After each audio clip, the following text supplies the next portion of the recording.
In this session, we are going to explore C preprocessor directives, which are the fundamental building blocks of C programming. These directives offer powerful ways to manipulate code before compilation, making programs more flexible and efficient.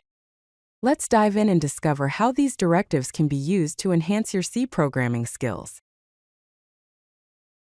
Let's start by understanding the include directive. The include directive instructs the preprocessor to insert the contents of a specified file, usually a header file, into the current source code.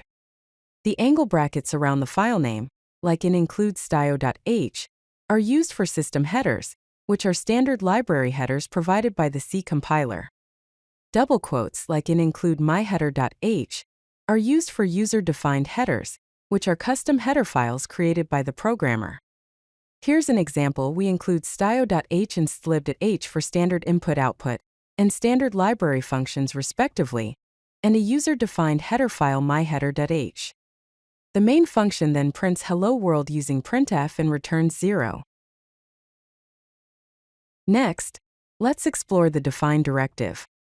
The define directive is used to create symbolic constants and macros that are processed by the preprocessor.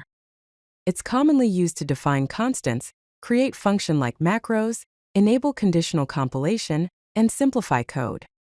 In the example, we define pi as 3.14159 and max size as 100. We also define a function-like macro called square, which takes a parameter x and returns x times x. In the main function, we calculate the area of a circle using the pi constant and the square macro. Now let's delve into advanced usages of the define directive, focusing on function-like macros. Macros can take parameters and perform operations similar to functions, but with text substitution. They offer benefits such as no function call overhead, type-independent operations, and compile time evaluation. However, we need to be cautious with macro parameters and use parentheses to avoid operator precedence issues. Here are some advanced examples. The max macro returns the maximum of two values a and b. The swap macro swaps the values of a and b using a temporary variable. The debug print macro prints the name and value of a variable. Conditional compilation is another powerful technique using preprocessor directives. Conditional directives allow parts of the code to be included or excluded based on certain conditions. Some of the most common conditional directives include ifdef, which checks if a macro is defined, ifndef, which checks if a macro is not defined, if for general conditions, else for alternative code, elif for else if conditions, and endif to mark the end of the conditional block. Let's look at some examples.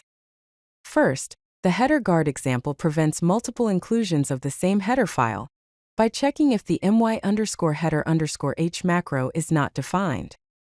The platform-specific code example defines the path_sep macro, depending on whether the operating system is Windows or not.